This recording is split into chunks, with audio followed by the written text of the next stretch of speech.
Welcome everyone. In this lesson, we will be talking about bearish breakers. So the first thing to spot out when you see a bearish breaker is basically what's in the name of it. You want to see a break, aggressive break through previous structure, right? Now, with breakers, as mentioned in the ideology video, breakers are your more high probable setups when there's inefficiencies in the market, okay? So as you can see for this particular setup, there was sell side slippage in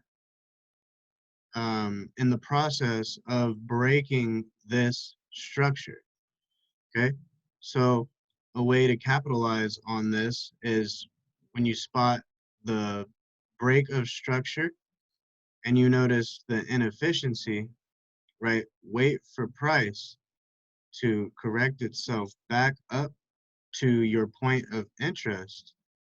And as you can see on this particular trade, it was about 15 pips stop loss for 650 plus pips.